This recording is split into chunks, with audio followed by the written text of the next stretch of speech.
Hello, I'm Sam Stovall, Chief Equity Strategist of S&P Capital IQ.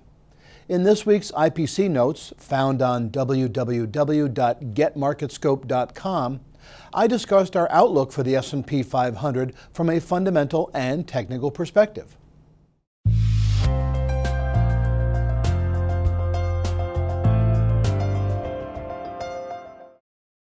Like an overtired toddler resisting the need for a nap, the S&P 500 continues to fight rather than surrender to the exhaustive callings of an overdue correction.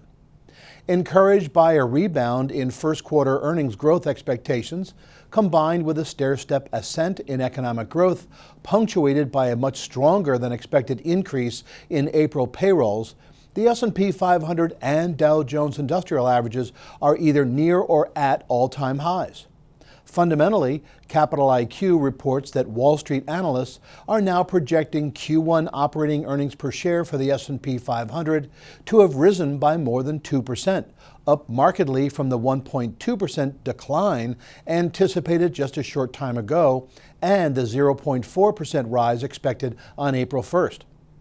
Both trailing and forward valuations for the S&P 500 look neither compelling nor off-putting to us. Technically, I-10 Research thinks that the S&P 500 has regained its footing after holding above the 1850 level.